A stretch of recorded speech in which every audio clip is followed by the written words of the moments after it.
So it is really my great pleasure. I always say this, but this is truly a great pleasure to have Ryan Haas with us here today.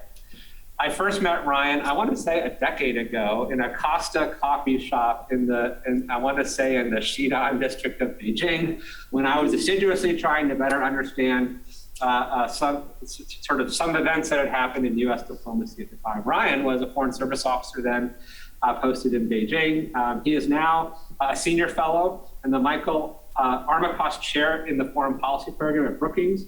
He has a joint appointment in the John L. Horton China Center and the Center for East Asian Policy Studies, but it does not end there. He is also the Chen Fu and Cecilia Yang Ku Chair in Taiwan Studies, which is to say he is a highly valued and highly respected member of the Brookings Institution's team, and widely respected for his insights on all aspects relating to U.S. policy in Asia, but China in particular.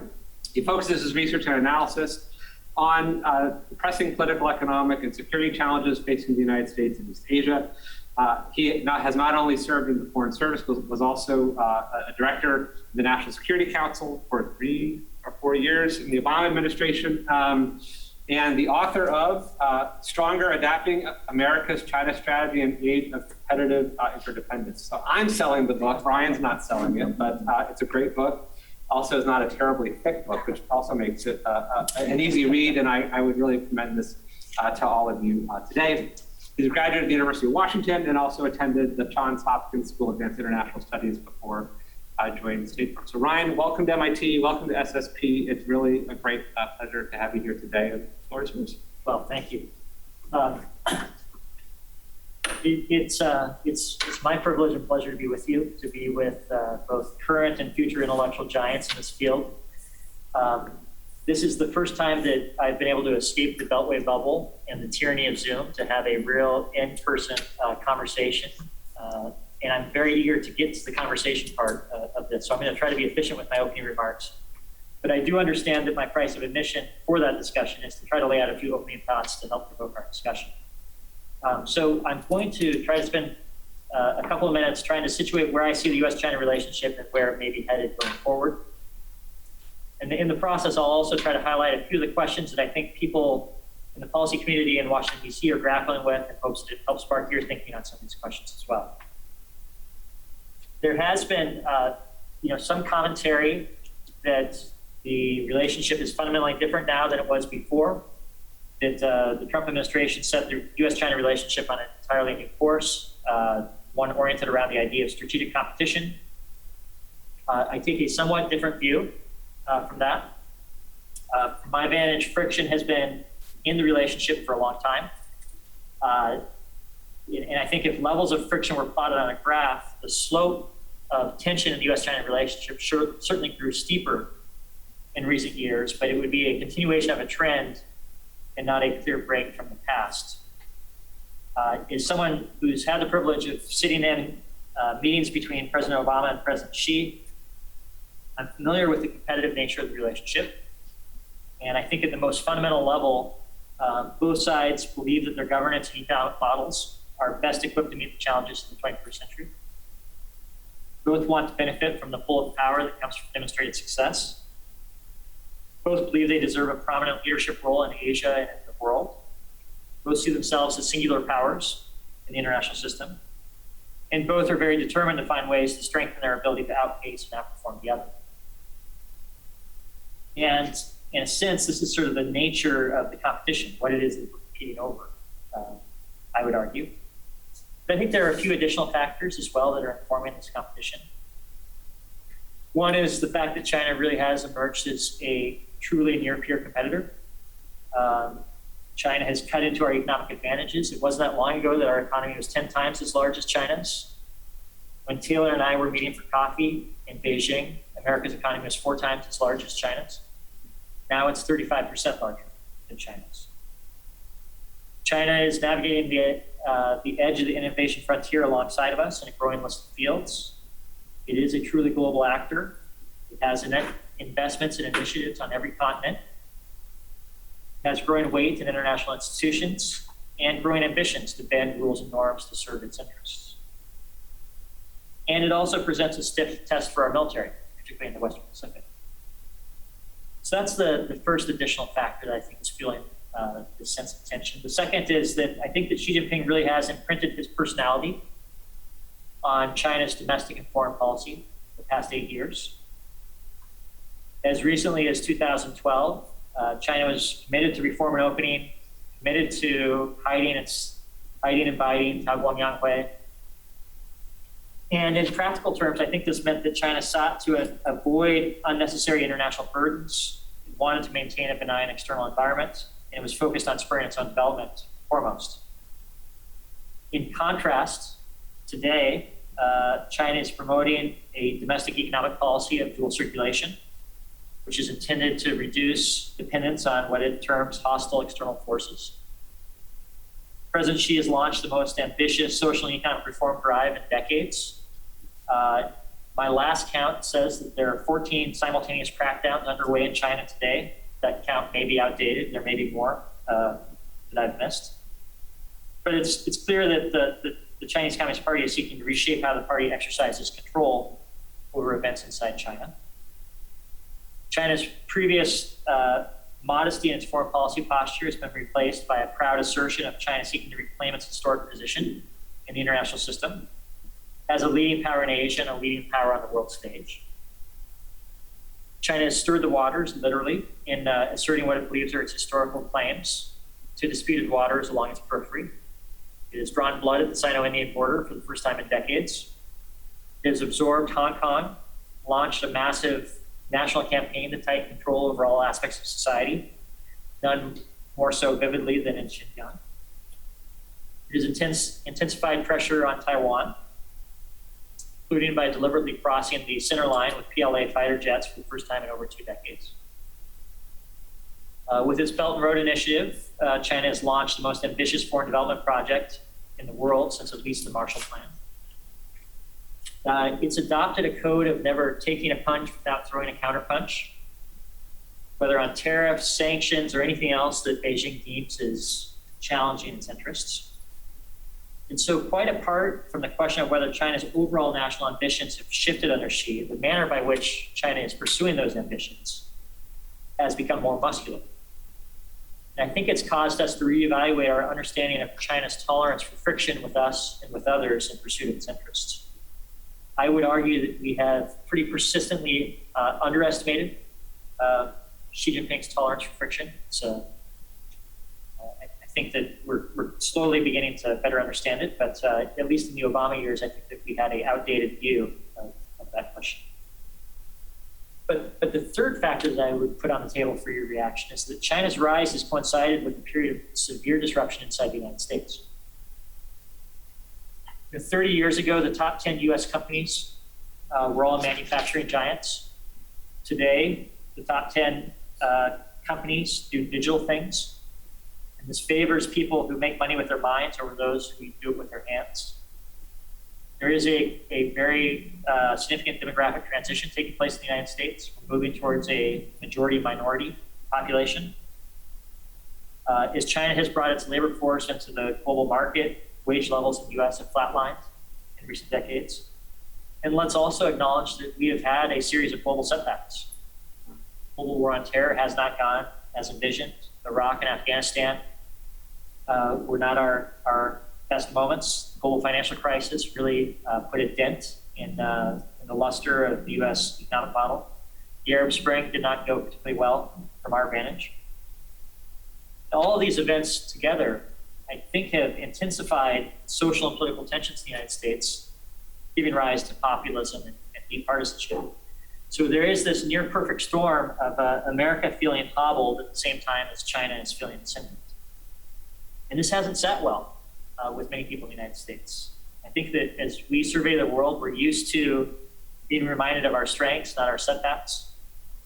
And as China's prominence has risen in our political discourse, so too have demands for explanations about what the hell is going on. And I think that a few explanations have really gotten currency in recent years. The first explanation is an explanation of past policy failure. That during previous administrations, the United States was insufficiently attuned to the risk or threat or challenge that China posed to us. that our policy was designed to turn China into a democracy, or at a minimum to begin to liberalize China, but those efforts failed. And that instead of confronting China and seeking to constrain its growth, the United States allowed an authoritarian challenger to emerge. And from this view, which Mike Pence and Mike Pompeo and others have advocated, unless China is stopped, it will impose its vision and values on the international system in ways that imperil America's global leadership and even our way of life. And in this context, differences between Washington and Beijing have taken on moral and ideological dimensions. And when the contrast becomes one between good and evil, there really is no room for diplomacy, which by definition entails compromise. The second explanation that I have seen take root is this explanation of mechanical and inalterable features of shifts in relative power. And the argument that China will act as a power maximizing rising power, and that there will be tension between a rising power and an existing power. Graham Allison has sold a lot of books to my jealousy, and I'm sure others, peddling this view. And really, at its core, is a view that as one side gains, the other loses. And if you accept this mindset of a great power collision, then the natural instinct is to want to accelerate into it rather than passively be impacted by it. A third argument that has gotten a lot of attention is the idea of an irreconcilability between China's national ambitions and America's interests. And this idea, I think, is that China's national ambitions are so big and so in tension with America's leadership and values that they just cannot coexist. In this view, China's leaders naturally will be allergic to coexisting in a liberal international order because the very existence of that liberal international order poses a threat to the illiberal nature of the Chinese regime. I think that this line of analysis also is influenced by a view that the character of a government at home is a leading indicator of how they will act abroad. So they view increased domestic surveillance, curtailment of rights, large-scale repression in Xinjiang as leading indicators of how China will seek to impose its practices on the rest of the world as soon as it grows strong enough to do so. Now, I have to be honest with you that I don't find any of these arguments particularly persuasive. The argument about past policy failure leading to a Frankenstein in China is a bit over-caffeinated for my taste. I agree that the United States created enabling conditions for China to experience growth, but I struggle with the idea that we granted China's rise. We're talking about a country that represents 1/5 of humanity, 1.4 billion people, located at the heart of the most vibrant region of the world. I think they rose through something other than our beneficence. The second argument about irreconcilable and mechanical stresses, I don't know. I don't find the Peloponnesian Wars as a very effective guide for understanding the current moment that we're in US-China competition. I also think this argument may undervalue the role that a series of decisions by leaders in both countries have made to bring us to the current moment, and the possibility that different decisions by different leaders could push the relationship in a different direction. I also am less than satisfied by the idea that two nuclear-powered major countries will be driven solely by the logic of power maximization and will be indifferent to risk in pursuit of relative gain. I think that this argument has diminished influence in Washington these days relative to previous years. The third argument about irreconcilability of US and Chinese ambitions and views of themselves, I think that this argument holds more sway at the left and right poles of the political spectrum in the United States than it does at the center. The view I hear more frequently expressed by people in the center of the political spectrum is that the United States and China are and will remain the two dominant powers in the international system for the foreseeable future, And both are going to have to figure out a way to coexist amidst competition or to find a new equilibrium for managing the relationship. But even in spite of my own personal misgivings with these three explanations, I have to admit that they have been sticky and they have attracted an audience, and they have a pretty significant influence on the nature of discussion about US-China relations inside the United States today. One of the common threads I see between all three of these explanations is that they present China as being on an inexorable rise. They suggest that China's rise is a risk to the United States, and they lead to the conclusion that China has to be stopped, lest it undermine America's privileged position in the international system. And I worry a bit this misdiagnosis the moment that we're in. And in the process of doing so, it points American policy and strategy into directions that are increasingly reactive, anxious, defensive, and ultimately could be counterproductive.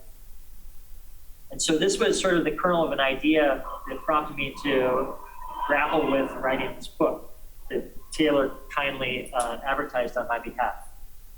The book was written in 2019 and early 2020. At the time, Joe Biden was coming in fourth in the polls in Iowa. It was very unclear that he would become the nominee, let alone the president. So it wasn't necessarily written for a specific audience. It was just written to try to offer a different view than the prevailing views at the moment. And part of my goal in writing the book was to try to make the case that the United States remains a stronger relative power to China. We should act like it. Because confidence is the wellspring of patience and steadiness. It allows us to resist alarmism, instead deal with challenges posed by China with a bit more calm and steadiness and cool-headedness. And the more that I began researching the book, the more I felt strongly about this argument. From my vantage, the United States remains the only country that meets the definition of a superpower, a country with global political and economic ambitions and interests in every region of the world and the ability to project force in every region of the world. China is a rising power, but it still falls far short of meeting that definition. But the United States also has pretty significant advantages. Our economy is still considerably larger than China's. We have the world's reserve currency, food and energy security, benign borders, a higher education system that is the envy of the world, transparent and predictable legal system, a culture that attracts the best minds and brightest ideas to our shores, a resilient and adaptable political system. China has none of those attributes. And I highlight this not to diminish the challenge that China poses to us, but just to try to help us resist those occasional impulses to turn China into a 10-foot-tall giant that can leap mountains and see the future. China has considerable strengths, but it also has real vulnerabilities. And I worry too often we've been exaggerating Chinese strengths and overlooking their weaknesses. To some in Washington, it's wise and necessary for us to do this because this is what is needed to galvanize a national response to the threat China poses. And that we should concentrate on the China threat to galvanize unity, overcome domestic divisions, spur needed reforms, so that we can overcome authoritarianism in the 21st century just as we overcame totalitarianism and communism in the 20th. But my concern is that by exaggerating China's strengths and overlooking their weaknesses, we do ourselves damage. First of all, projections of insecurity are no more attractive in countries than they are in individuals. It's not a very effective way to pull other countries into wanting to partner more closely with us. Appearing reactively anxious to China also validates China's preferred narrative that the United States is a fearful, anxious, declining power, and that it is lashing out to try to harm China in order to preserve its own position. I also worry that if past this prologue, that focusing on the China threat exclusively will spur racism and xenophobia. It will create pressures to ramp up defense spending to meet the challenge, even if the principal challenge that China poses to us isn't necessarily one of military issues. But at a more fundamental level, I worry that hyping the challenge fuels anxiety. Anxiety creates insecurity. Security leads to overreaction. Overreaction often generates really bad policy. So rather than hyping the China threat, I'd like to see us find ways to right size it. And my general feeling is that China is neither on the precipice of economic collapse nor on a linear path into perpetuity leading to global economic domination. I see China more so as a enduring yet constrained competitor with a high saving rate, potential to produce more value-added content, and still relatively low per capita income. China does have headroom to grow. I think that they will continue to grow. But when you factor in other variables, I think it's also possible to make the case that China's economy already is in a stage of terminal cooling. And if you just look at the data since 2012, when President Xi came to power, the debt to GDP ratio has risen considerably from 225% of GDP to 276 or higher. In 2012, it took 6 renminbi to produce 1 renminbi of growth. Now that figure is over 10. GDP growth was 9.6% back then. In the months prior to COVID, it was below 6%. And in this period of time, total factor productivity has grown flat. I think that the reasons for this is that China confronts some pretty significant economic headwinds. They no longer enjoy low-cost production advantages. They no longer are able to treat air and water as expendable resources. They have a less supportive external environment than they did before. They also have pretty significant demographic challenges.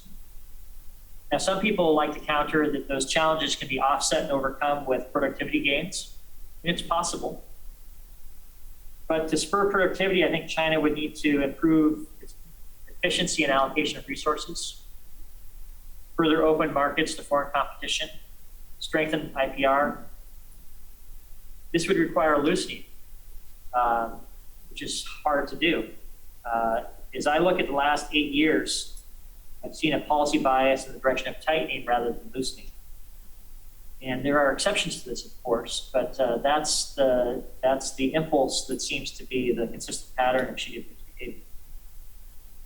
But if China finds ways to maintain stability, state control, and economic dynamism all at once, they deserve our congratulations because they will become the first country in the world to do so. So in addition to trying to right-size the challenge that China poses to us, I think it's also important for us to talk a bit about how the United States and China relate to each other as major powers. I put forward the idea that the United States and China are both competitive and interdependent with each other at the same time. Competitive interdependence, it's an idea that sounded a lot better when I was writing it than I did when I was talking with my parents about it. They said, what? Competitive what? But anyways, it's intended to be a modest departure from this idea of great power competition as the organizing principle of all aspects of U.S.-China relations to American foreign policy. Now, to be clear, I think that the competition will be the defining attribute of the relationship for the foreseeable future. After all, the United States and China do have different governance systems, different economic systems.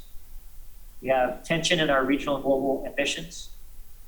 And we have fundamental interests that are at odds with each other, whether it's the balance between individual liberties and social stability, the role of the state and society in the economy, the distribution of power in the international system, Xinjiang, Taiwan, Hong Kong.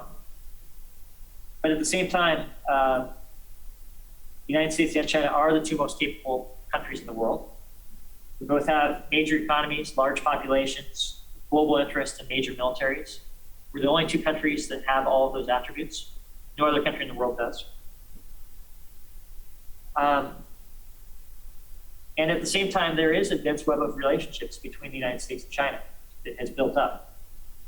There is over $700 billion of two-way trade, over $400 billion of trade by American companies selling into the China market. There's deeply integrated knowledge production between the United States and China. And we both require the contributions of the other to address shared challenges, whether it's public health, climate, Iran, global economic issues. And so what I'm trying to say is that it doesn't matter if we like each other or not, we both will be impacted for good or ill by the actions of the other. As a consequence, I think that competition and interdependence need to be seen alongside each other to frame a full picture of the relationship. And seen in this light, when neither side will be able to impose its will on the other, and both will be impacted by the actions of the other, my argument is that the United States will do better by nurturing its own sources of strength and putting pressure on China to respond to our actions rather than vice versa. The reality is that we don't get to choose China's regime. We don't get to decide the size of China's economy. Our strategy is not capable of pushing China back within its borders and living in isolation. So part of what I'm trying to do is help us concentrate on what we can control as opposed to floundering over the things that we cannot. I think that our principal competitive advantages are our domestic dynamism, our global alliance network, and our global prestige. We control these advantages. China doesn't. And the more that we can concentrate our time, our focus, and our resources on these things, the more impact I think we'll have. That doesn't necessarily mean that we should give China a pass on what it does within its borders to its people. I don't think that we should be indifferent to the suffering of those in Xinjiang or elsewhere. I think it's entirely natural as Americans for us to have, to continue that long tradition of standing up and speaking out on behalf of values and ideals. But to be clear, I don't have any rosy optimism that if we just do these things, our relationship with China will grow harmonious. I think that we are just locked into a serious long-term competition with China. And if we don't handle it well, there is a risk of conflict between us. I often get asked in Washington if it's too late, if both sides already have cast the other as the enemy. And I think there are certainly constituencies in both countries that believe the other side is a hostile enemy, and that we just have to get on with it and recognize reality. But I'm not yet convinced that those views are held at the leader level. Xi Jinping does talk about time and momentum being on China's side, but he also warns of the United States as the biggest risk to China's achievement of its goals. It suggests to me that Beijing is not seeking out confrontation with the United States. It recognizes that it's still vulnerable to the United States. And it's certainly true that an argument could be made that China's actions are inviting confrontation. But I don't think that's their plan or their interpretation of their own actions. Similarly, when I watch President Biden, when I served with him previously, I don't have a sense that he is seeking a cosmic clash with China. When he called President Xi last Thursday, he discussed, quote, the responsibility of both nations to ensure competition does not veer into conflict.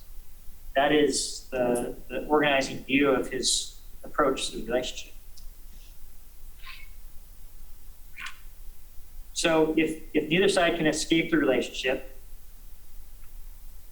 and neither side sees conflict as a path toward achievement of their own objectives, I don't think it's too late for us to manage this relationship. But at the same time, I don't think that we can afford to just idly sit back and trust that that we can avoid conflict. It's going to take effort on both sides to do so. And I think that we definitely need to develop greater capacity to manage risk in the relationship. I hope it does not take another Cuban Missile Crisis to awaken us to that reality. But I also think that we'll need to do things beyond developing risk management mechanisms. The first is that we're going to have to find ways in the United States to accept that China has legitimate interests, that China is not going to go away. It's sort of hard for us to do. But the reality is that in most regions of the world, China will be the most capable actor alongside us. China's presence around the world will likely grow, not recede. And while some of China's actions do challenge our interests, not all of them do. So we're going to have to find ways to better categorize which Chinese actions implicate our vital interests, compel us to push back, and which do not. Because my view is that challenging every Chinese action, everywhere, all the time, is a formula for our own self-isolation. I'm not aware of any other country that wants to partner with us in that enterprise. The second thing I think that we're going to have to do is to accept the need to communicate directly with each other.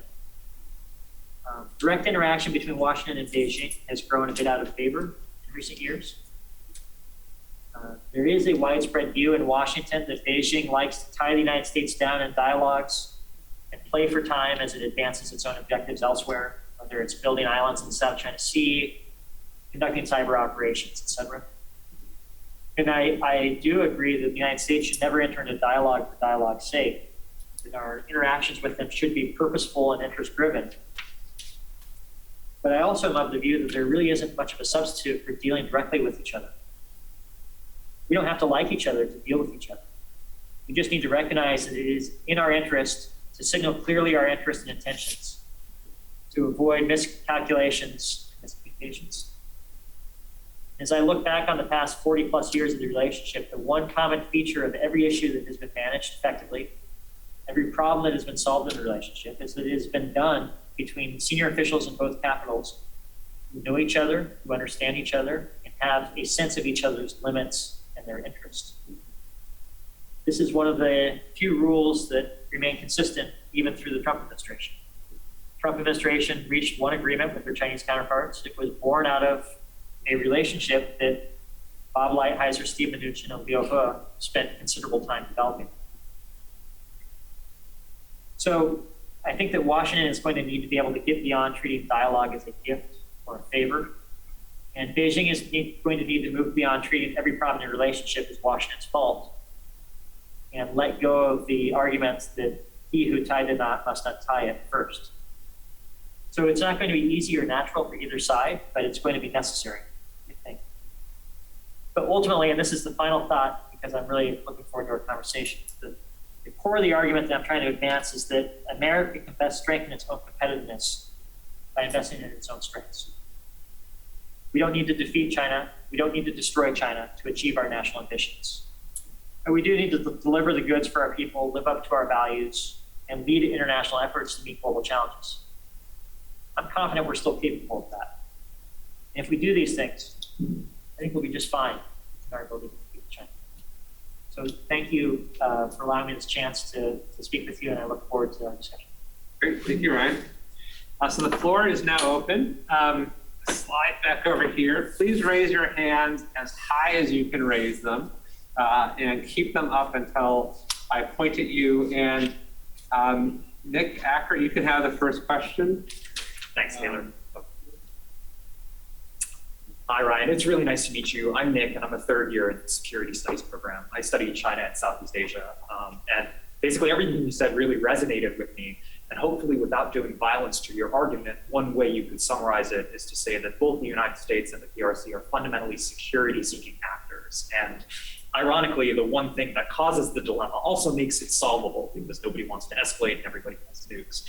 That's long been my position, but you also had mentioned that China's diplomacy lately has been more muscular. The call for the United States to shut up at the last diplomatic engagement was not promising. So my question is there an argument to be made that either China or the United States might not be status quo, but are fundamentally potentially greedy, and that causes the security dilemma to basically collapse on itself and potentially challenges, say, a more restrained policy? And I hope that's not true, but I'm curious what your thoughts are in context of the latest developments. Yeah, it's a good question. I'll offer a reaction, but clearly I really hope you will jump in and others will as well. I don't come here with the answers to every question. My general sense is that the Chinese aren't terribly satisfied with the status quo. I think that, for example, our alliances are a thorn in their side. They would like to see distance between us and our allies, and eventually for the alliance network in Asia to atrophy to the point of misuse. So I don't necessarily, subscribe benign intentions to Chinese behavior, but I agree with the underlying premise of the statement in question, which is that I don't think that China sees it as profitable to enter into direct confrontation with the I think they would like to steadily create the conditions over time that allow economic gravity to be determinative of relationships in Asia, because that's where they see their strengths. Thanks. Thanks. I forgot to mention, folks on Zoom, please put your questions in the chat, and I'll try to get to them next. Emma Campbell, Emma, over to you. Thanks so much for speaking to us today. I'm like Nick, I'm a third year and study China and global economy as well. So by any chance, Speak up a little bit louder. okay. Yeah, sorry. Okay. I was wondering if you could talk a little bit more about what you thought whether the ideological differences you mentioned are almost predeterminative of sort of this clash, or whether you think they are overblown by the press to some degree.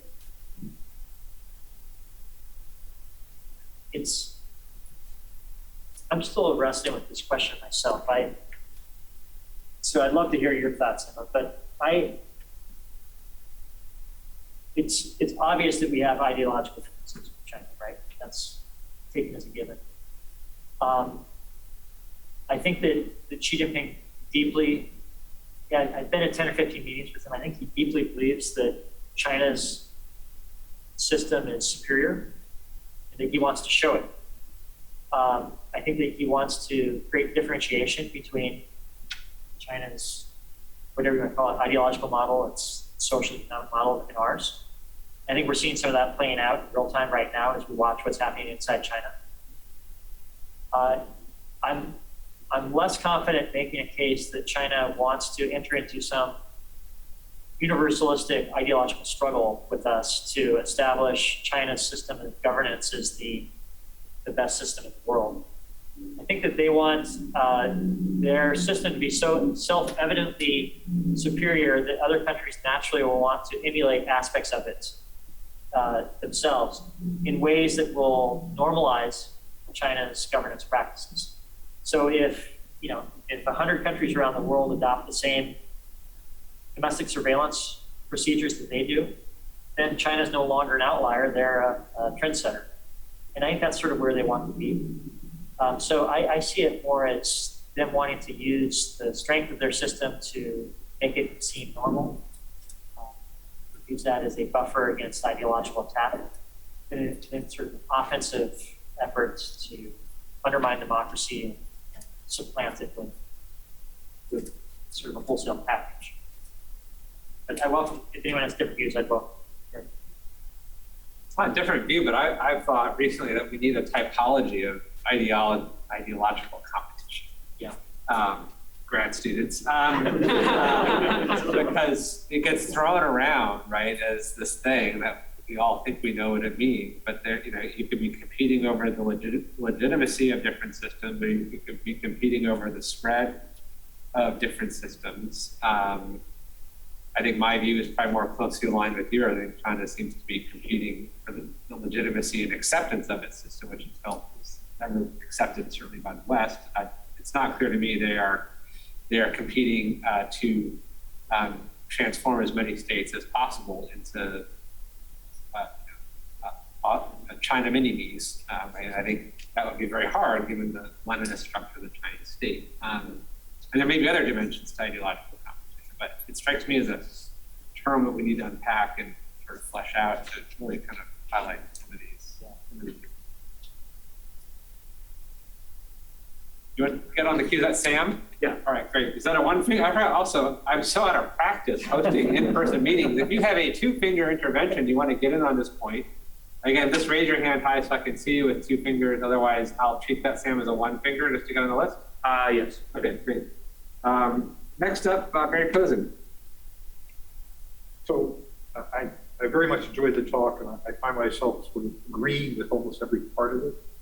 So I want to just try out on you a kind of a crazy interpretation of things bouncing around my head in the last, let's say, year or so. Maybe normally in the last America is rushing the net in competition with China about the time that the worm has already turned. And this is a kind of an optimistic take, but just walking through the optimistic take. Pretty clear that Wolf Warrior diplomacy is failing.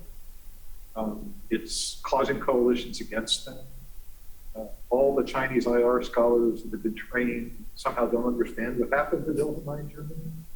We used to joke about Wilhelmine in China, and wasn't there 20 years ago, but it seems to be there now, and that means something that's making the same mistake.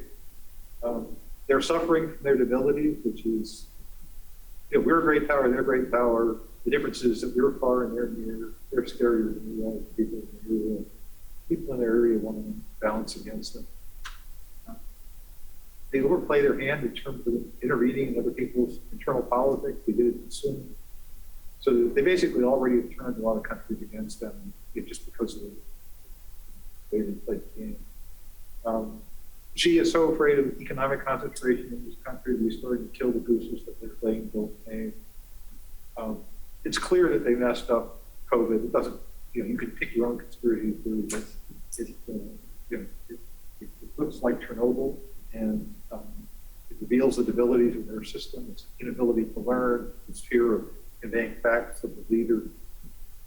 So aside from their military dynamism, which is a reflection of their material growth, through actions of their own, you can talk about choices you can make. Through actions of their own, they're basically creating the conditions for the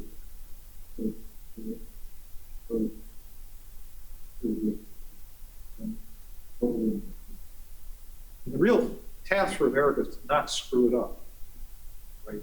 To not make us as big a problem as they're making us. And many of the arguments in American foreign policy that we critique are arguments that really have the effect of making us as big a problem as they are. So it's a weirdly optimistic analysis for realists, but I think it's based on realist principles. And I wonder what you think of it. I largely agree.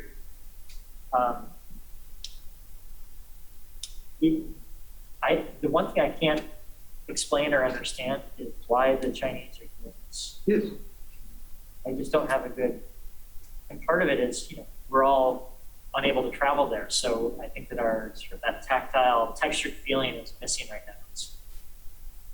They've been closed for almost 2 years. As the rest of the world opens up and they remain closed, I think that contrast is going to be tough for the Chinese leadership. It's going to raise questions. How come, if our system is so superior, how come we're the only country that can't travel to Cancun and send our kids to NYU and everywhere else? But at a broader level, 20 years ago, I would have said, 10 years ago, I would have said, China, one of their strengths is their capacity for self-reflection. They'd studied Germany, they'd studied the Meiji Reformation, they'd spent considerable time studying the fall of the Soviet Union, and they were determined not to repeat those mistakes, but the behavior that they're demonstrating now suggests that they've lost that ability to stand outside of themselves and see how they're being perceived and viewed. I don't have a good explanation for why that is. Well, there's one that jumps out at you, but it's not my response, which is that the Wilhelmines were a rotten elite, and the party is a rotten elite. And it's the last gasp effort to save this rotten elite. Yeah. But since they have no ideology, really, they decided to lapse into the I'm not a big believer in diversionary boredom. I do believe in a cousin of cohesionary kind. I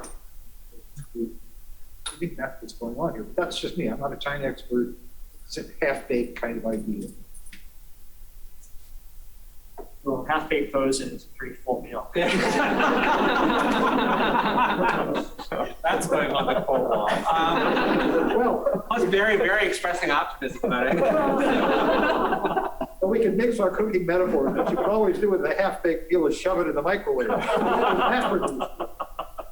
But to this point, what do you think about the centralization, intense centralization of policymaking under Xi that basically prevents that reflection from happening because no one wants to stand up and saying, the dear leader's policies are backed up? Yeah, I mean, I see this happening both domestically and internationally. You were talking about wolf warrior diplomacy and then the sort of the diminishing domestic dynamism. They're both, I think, byproducts of the same problem. which is that something's not working the way that it did before inside China. And I think domestically there is bureaucratic constipation. There is this, previously reform and opening started in Shenzhen and then spread to the country, right? There was this sort of this pattern of local experimentation being scaled up when it worked. Where is that experimentation happening now? I guess you could make an argument that there's a common prosperity project being done in Zhejiang. But there doesn't appear to be that, something appears to have broken, that same sort of pattern of experimentation and scaling is happening abroad. And the capacity for self-correction, or at home, the capacity for self-correction abroad isn't working. It's just a one-way ratchet, right? Towards sort of a more muscular, aggressive approach to a widening array of problems. And it hasn't really worked. I mean, the bad battery is still in South Korea. Australia is not bending. The only effect that they're having is pissing off people for long periods of time and turning countries against being inclined to see them favorably. And I think that part of the problem might be that they're so marinated in their own narrative that it's hard for them to apply a critical lens to it. They're so convinced of this belief that that countries could not dare to challenge their interests because they would, lose access to China's market, lose Chinese investment, and potentially put themselves in the crosshairs of the Chinese military.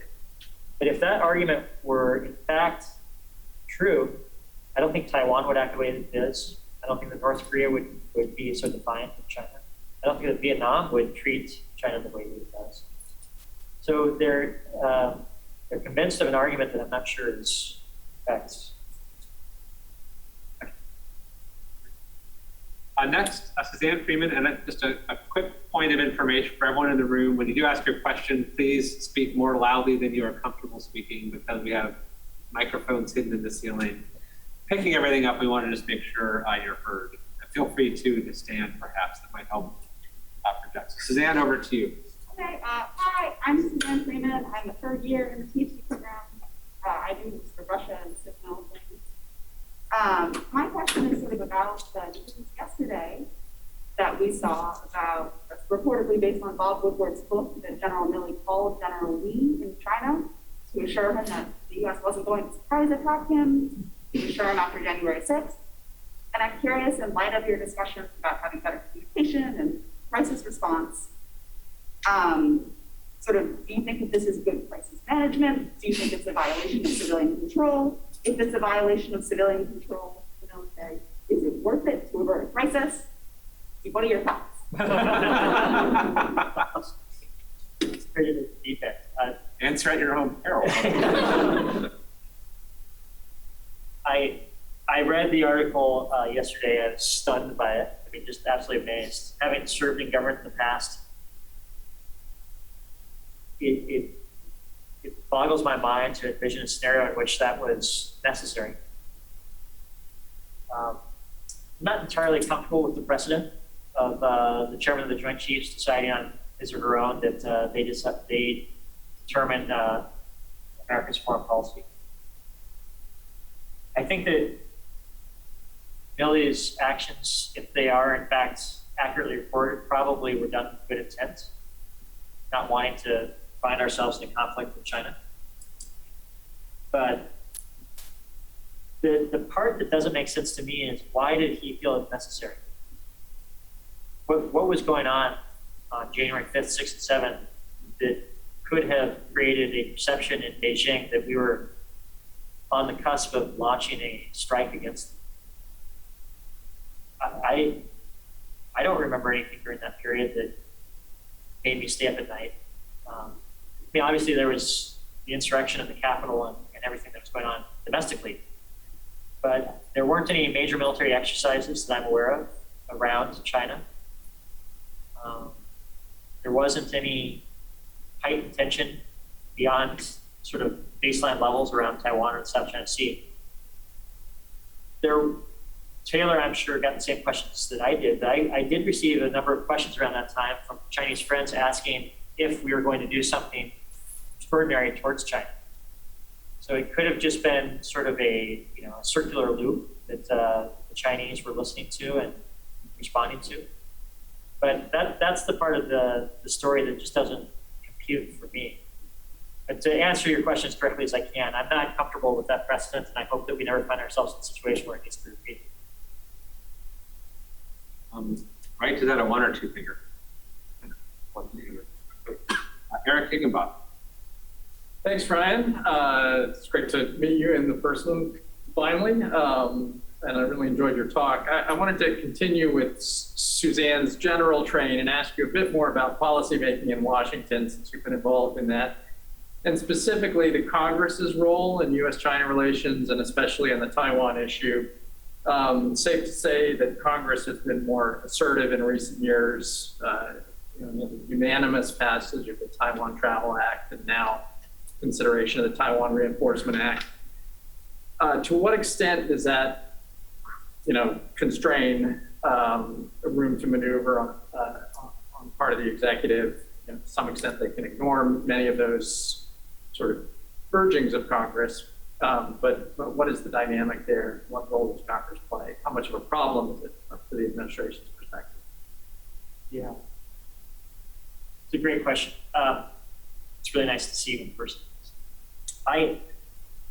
When I started at the White House in 2013, on the first day I sat down, and my instruction was, Ryan, you focus on the policy, let other people deal with the politics. And that was from the president on down. And the president's view, Obama's view was good policy creates good politics. If you have the right policy, you get the right outcome. The right outcome will get the right. Somewhere in the last 5 or 6 years, it feels like that's been improved, right? Where politics drives policy in ways that I find unhealthy. As you mentioned on the Taiwan Act, I think that it's well within the right of the executive branch to take under advisement the senses of Congress that flow out of it on a regular basis, but not to feel that Congress determines the executive branch's foreign policy. I think the Constitution is pretty clear on who has the authority to determine foreign policy. So I've grown uncomfortable with the role that Congress is playing. There also is this desire in the Biden administration to have a bipartisan China policy, which sort of in the abstract seems fine. But in practice, I find of potential concern because, politicians, aspiring presidents have different incentives than those who are charged with conducting policy. And if we're going to, allow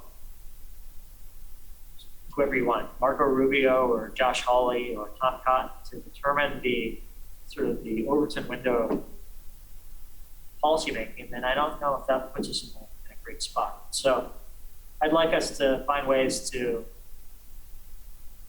de-link a little bit the policy and the politics. I know that it's hard to do, but I think it needs to be done. But I don't know if that's responsive or if you have a different thought on this.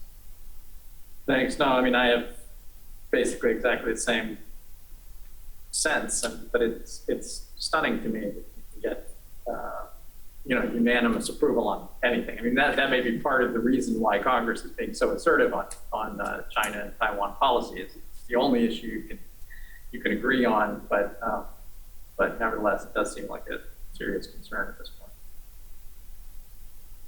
I'm going to pivot, bring a question from the Zoom. Josh Shifrinson, one of our PhD graduates, research affiliate now at BU, says, Ryan, thanks for the talk. You mentioned the necessity of the U.S. better recognizing Chinese interests. Could you build this out? What are the interests you see the U.S. understating, and what specific changes to U.S. policy would follow? So I think this builds on your point about accepting China's limits. I think the way that I try to approach this question is by first sorting out what our vital interests are, and then where China is acting in ways that challenge those vital interests. I think that we have an interest in upholding the credibility of our security commitments. I think we have an interest in maintaining unimpeded freedom of navigation and overflight. I think we have an interest in preserving an international trading system. I think we have an interest in preventing China from establishing a closed sphere of influence in Asia that excludes us. So based upon that, I guess I would argue that it's in our interest to try to deter China from resolving disputes through use of force or coercing America's security partners. I think it's imperative of us to try to deter China from blocking access to international waterways, from preventing us from participating in Asian regional affairs. I think it's probably also in our interest to try to prevent China from seeking the corner of the market on raw materials, energy supplies, or critical components for high-tech products. But that's sort of where I would bound this. There are areas where it is in our interest for China to assume greater responsibility, to take burden off of us for having to solve every problem. And if our natural instinct is to try to check and counter every Chinese action, then we're going to foreclose that. And by default, make every problem in the world a problem that America has to solve. I would be much more comfortable with us trying to channel China's growing capabilities in directions that serve our interests to the maximum extent possible. So it's not a precise answer to Josh's question, but that's a starting point that I would use to sort of do. Next, Zachary Burdett. Zachary. Thanks. I'm Zach Burdett, fourth year in ECHO. Thanks for the talk. I'm curious to tease out a little bit the military dimension of this. So if we apply the right sizing versus threat inflating model and competitive interdependence, but to your point just then, we still want to defend allies and deter the use of force. What does this mean for U.S. Military posture in the Indo-Pacific? Is it don't do anything more assertive than we're doing now? Does it mean pull back in areas? What do we keep? What do we change versus the status quo if we use your framework? Well, I'll get this started, and I'm hopefully to carry it forward. I don't think that we have the luxury of pulling back. I think that to maintain the credibility of our security commitments, we need to remain forward, active, and present. But I do think that as time goes by, we're going to have to adapt the capabilities that we field to deal with the challenges that China poses to us. My guess is that the aircraft carrier that's being built now may be the last one that we build in the United States, because I just don't think they're very effective platforms for the challenges that China poses. We're going to need to move towards, unmanned capabilities, drone swarms, so that they are using expensive tools to counter inexpensive products that we're putting in the field, as opposed to the opposite. Right now, my worry is that we're putting at risk billion-dollar platforms to shoot down $100,000 drones, which is not an advantageous place for us to be. I will punt and just say everyone should read Eric Higginbotham's the Washington Quarterly article on active denial, which I still think is the best outline for what our posture should be. Let's see. Next up, Rich Nielsen. Rich, over to you. Hey, Rich Nielsen. I'm an associate professor here. So I was wondering if I could ask you to talk more about what projecting confidence looks like for the U.S. So you sort of said this kind of as a throwaway, like, oh, it's not a very good look for us to look really insecure. And I'm sympathetic to that argument. So I study jihadists on the internet. And every time we freak out about, I loved it when Obama was like, hey, this is a JV team, whether he thought it or not, that is the kind of disrespect that actually does a good thing and improves our advantage in some war of ideas. I'm a bit more skeptical with China. I don't really see how we're somehow convincing the world that we are in fact extremely confident about China. One, by writing a lot of books about how confident we are about our competition with China, but also just the power differential, right? It's a lot closer. Whereas, like it is pretty obvious that global jihadists are relatively weak compared to the United States, and are not going to flip a lot of countries to their side in some kind of domino effect. I'm just wondering what specific actions you think that the United States ought to be taking that you're worried it's not, to kind of project that confidence, and whether you think this is like a small thing on the margins or a moderate thing, or maybe even a big thing that we ought to be doing more. Or maybe I took one line of your talk and just really ran with it. You're like, yeah, I overinterpreted that. Well, I would never make a comparison between jihadis and Chinese in terms of how we should assess the threat. But I think I take your point. The way that I think about it is that we have a few choices in how we respond to what you've described as the narrowing gap in relative power between the United States and China, which I agree with. One way is to panic that China's getting closer to us and search for sand to throw in their gears and ask others to throw sand alongside of us. But in the process of doing that, we sort of are back-footed, reactive, defensive, anxious, insecure. What I'm trying to argue is that when we live up to our best selves, China can China, we're still going to be just fine. We're going to beat the world because we have the ability to, marshal forces in a way that no other country does. We've built the most effective alliance network in the history of humankind. When we move to tackle Ebola gets stopped at the source. No other country is capable of doing that. And so what I'm trying to suggest is that our prestige will be burnished through our performance. And part of that performance is harnessing capabilities to address challenges that no one country can solve on its own. And part of that will be, getting our own house a little bit better in order.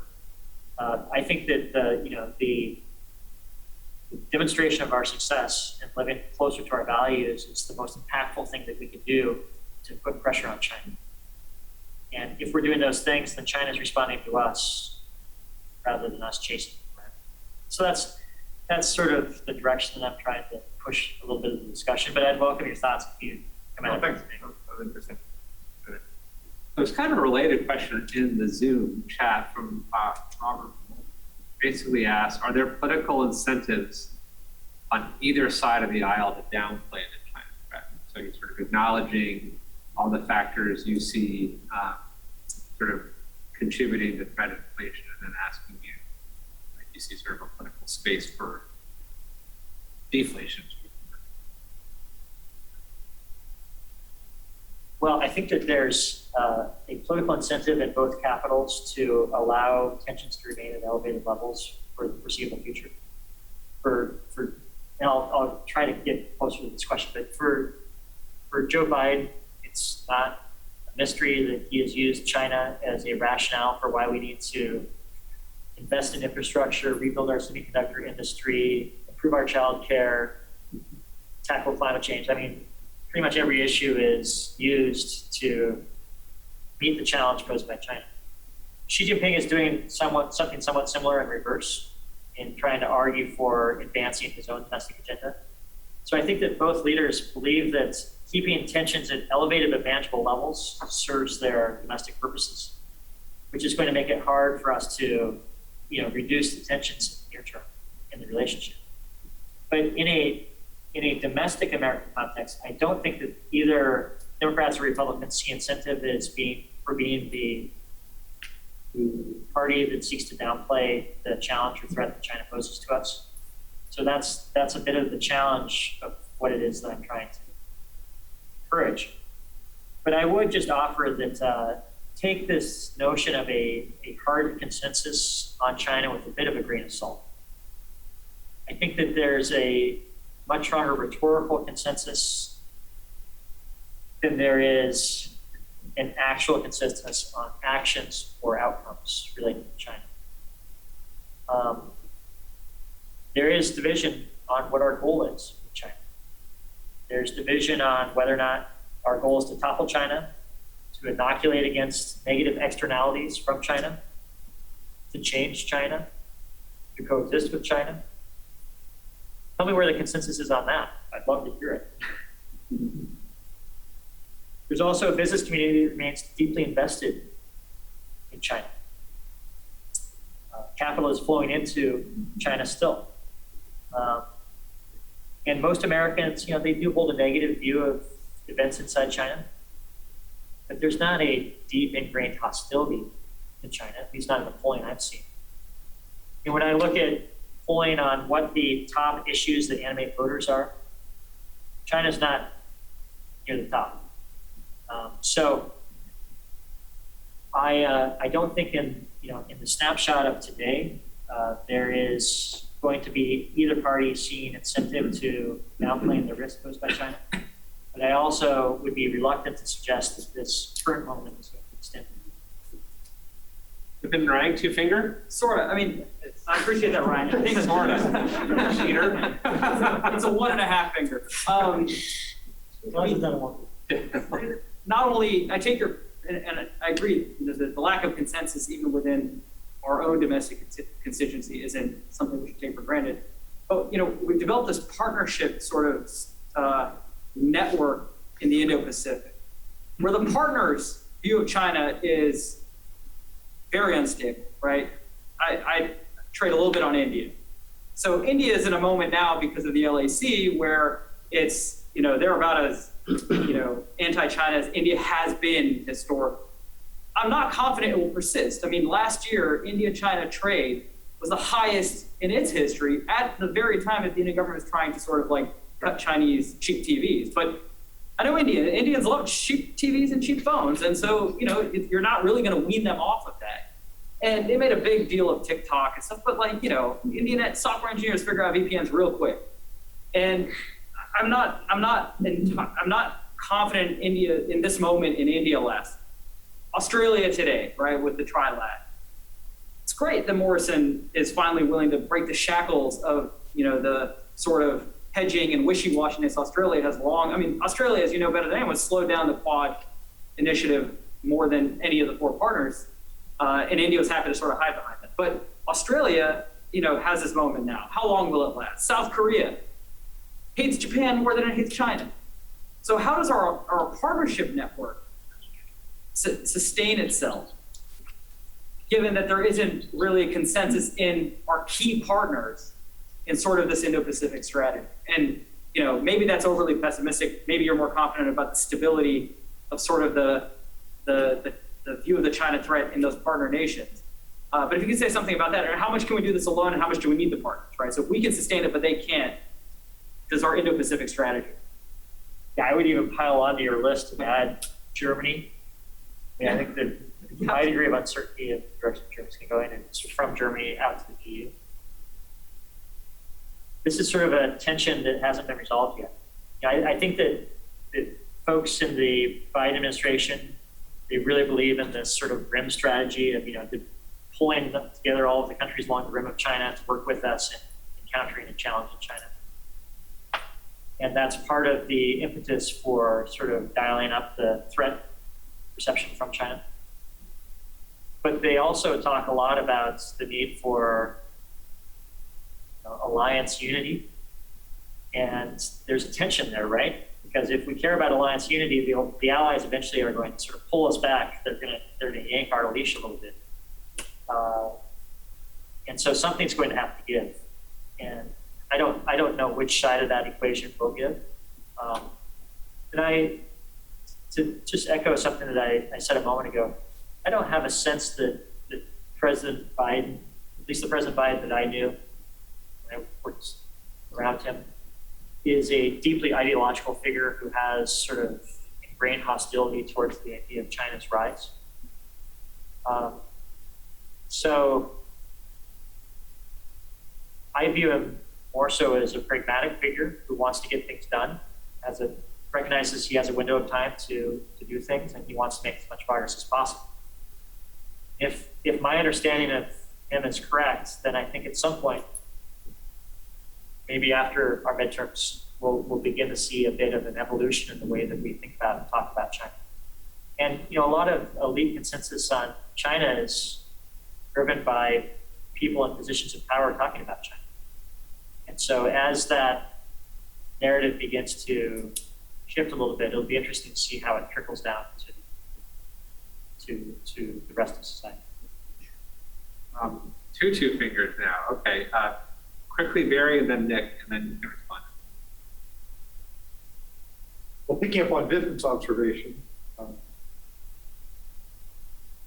will offer a mechanistic balance of power hypothesis, which is a lot of the flakiness or absence of flakiness on the part of the Allies is in China's hand, and some of it is in our hand. The paradox here is we need China to keep making mistakes. We need the Americans to intimate to our allies that the response along the rim is as much in their hands as it is in ours. We don't have to. Our instinct is to be more forward and more of the organizational leader of a kind of a rim containment strategy. We want to try and find a way to convey a message that says we can only lead when there's plenty of followership. There's not a lot of followership, we're not leading. Right? We know what you people want. You want to trade with China and be defended to them at the same time. Okay, fine. A lot of this is in your hands. It's not going to be in ours, right? So this is where I'm quarreling with you a little bit, because when I asked about the military aspects of it, your response was typical American. Got to be forward, got to be active, they got to know. Well, I'm not sure that's the right response. I'm really not sure, because I think whenever we do that, we start talking military strategies that make our allies really uneasy. Right? So I think there has to be buy-in from them. And I think a lot of that depends on what mistake can we keep seducing the Chinese into making. Actually, I'll take this one at a time. I want to respond. Barry? It doesn't even need a response. It's just me. Well, I mean, it's an interesting observation. So is it your argument that our allies, even though they tell us they want us to remain forward and present and visible, that they really don't mean it? No, they want us to defend them. They just don't want it to be aggravated.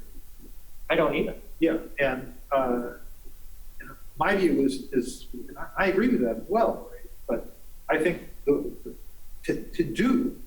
walk that line, we have to basically say to them, a lot of this depends on you, right? We can't defend you if you don't defend yourselves, right? The best way to contain China is if they hear it from you, they don't hear it from us, right? So this is in the realm of diplomatic strategy. So I'm not confident that going in with guns blazing and telling them all that we're always going to be there for them no matter what, and they don't have to worry. In other words, Vipin's question, the wonder is if the allies will go flaky on us. You have to fix it so that they understand if they go flaky on us, we can go flaky on them. We're much safer in the world than they are. Yeah. They have a China problem. We don't really have a China. So they have to know that. Yeah. No, that's point well taken. Well, maybe not. But I would prefer, if I was king for the day, my preference would be for us to do a lot of what we're doing more quietly. We don't need to broadcast every time we drive a naval vessel through the Taiwan Strait. The Chinese know we do it. I agree. We know we do it. Yeah, I agree with that. Taiwan knows we do it. That's enough. We've sort of developed this habit of thinking that we're not doing anything unless the world knows that we're doing it. I think that sometimes that's counterproductive to what it is that we're actually trying to accomplish. Inducing the Chinese into making mistakes, I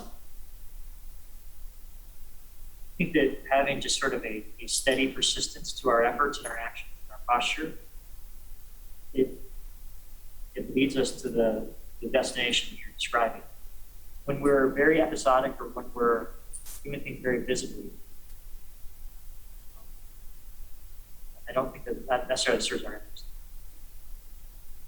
We've entered the speed dating round, Nick, so I'm going to move on. I'm going to pair two questions together, have them ask the question, then turn it back to you. And Sam, since you're coming for lunch, I will not be calling. You get the first question for lunch. The first group will be Ken Foy and Julian Rippey, and then I'm going to go to Eric Greenberg and Wright after that. So Ken and then Julian. Sure. I'm a professor in political science and teach in technology policy. So I want to go back to the first part of your talk. And you made mention to declining factor productivity and the inevitable decline in growth rate. Point well understood. That is packaged with a lot of attention to trade, technology transfer, and investment in that context. And in many areas, what we have are mutual interests that could conceivably be realized, and at the same time, the transactions may produce positional or competitive advantage for China. Question: if you go from the big sweeping Alwyn Young type stuff down to the details on specific issues that have popped up, which do you regard as bullshit and which do you regard and take seriously? By bullshit here, what I mean specifically is where the concerns over competitive position translate into mutual interests foregone, opportunities lost. And look, it goes on everything from Huawei to access to medical data, everything the US-China Commission talks about. I could go through the list, will not, but where do you see opportunities foregone because of concern about competition? And where do you take seriously those concerns and go with, if you will, the competitive mercantilism? Thanks, Ken. Julian. Loudly, please. Yeah, sorry. Julian, I'm a fourth-year doctoral student here. My question is very similar to Ken's, actually, which is, in general, maybe we see some reasons for optimism in sort of the high-level trends. But as you sort of run through the issues that the United States and China find themselves at odds over, none of those seem to be trending in particularly positive directions in terms of like avoiding a confrontation. So I guess, similar to Ken, what are some kind of concrete opportunities for bringing us more together and improving communication in the near future? Back to you. Okay, well, I'll be brief because I know that our time is limited, but I think that we have a certain responsibility to separate what issues are zero sum, those that are positive or negative sum. Because not every issue in the US-China relationship is zero sum, so maybe this is my way of agreeing with Ken. I would suggest that public health need not be a zero sum issue. We're both going to be screwed as long as COVID continues to rage throughout the world. So I think that there's an opportunity for the United States and China to help develop a global public health surveillance network around the world so that we can rapidly detect and marshal responses to outbreaks where they occur, when they occur, rather than allowing things to metastasize before we formulate a response. People often talk about climate issues, but I think the climate issues, green technology issues are an area where we will both either gain or be harmed, depending upon how those issues are dealt with. Iran is an issue that there may be space for some coordination and efforts. I actually think on Afghanistan that there is a certain degree of positive or negative sum dimensions to it. So those are four just off the top of my head, but I actually think that there's a pretty rich list of areas where it would be mutually advantageous for us, if not to cooperate, but to coordinate our respective actions so that we're reinforcing rather than at odds with each other. On Ken's question, my bias is towards greater openness than towards closedness. We're the same country that had ideas spawn in garages in Seattle and Palo Alto that now span the world. Openness is one of our comparative strengths relative to China, and I'd like to see us find ways to nurture it rather than strain it. Because we're capable of doing that, China just isn't. And the more open we are, the more we're able to attract good ideas, good people to want to be here. China can't. And so I'd like to lean as far forward as we can in that direction. I would like the Chinese to be dependent upon us for semiconductors. I don't think that we necessarily should sell them the most cutting edge semiconductors, but I would prefer for them to buy 25 nanometer semiconductors from us, because that money goes into our R&D budgets, which accelerates our own capacity to develop advanced semiconductors. So I think that sometimes our aspiration of kneecapping the Chinese runs counter to our own interests. Last question from Wright. Make it short and sweet. And Eric had to go off the team. So, right over to you. Thank you so much, Wright Smith, third year PhD student. So a takeaway that I have from your talk is that America's core strengths are its domestic system, and that we should invest in that in order to compete with China. I know compete's not the right word, but like you said. And I have to say, I am personally extremely pessimistic about the outlook for American domestic politics. And personally, I believe it is only a matter of time before overt political violence and election rigging are much more common. If that is true, how would that impact the strategy that you are proposing here, that there might be deep defects in that domestic base that you highlight? Well, if your scenario is true, then we've got bigger problems in China that we should be focusing our attention on. That's my view. No country can be stronger in the world than it is at home. You know, that's what separates North Korea from South Korea, West Germany from East Germany. So that's just a predicate for us to be able to compete with China. And I guess I'm arguing that we need to get that right. And if we don't get that right, then everything else sort of fades into the background and this book becomes much less meaning because we'll have bigger problems at home than we have. Great. Well, on that note, please join me in thanking Ryan for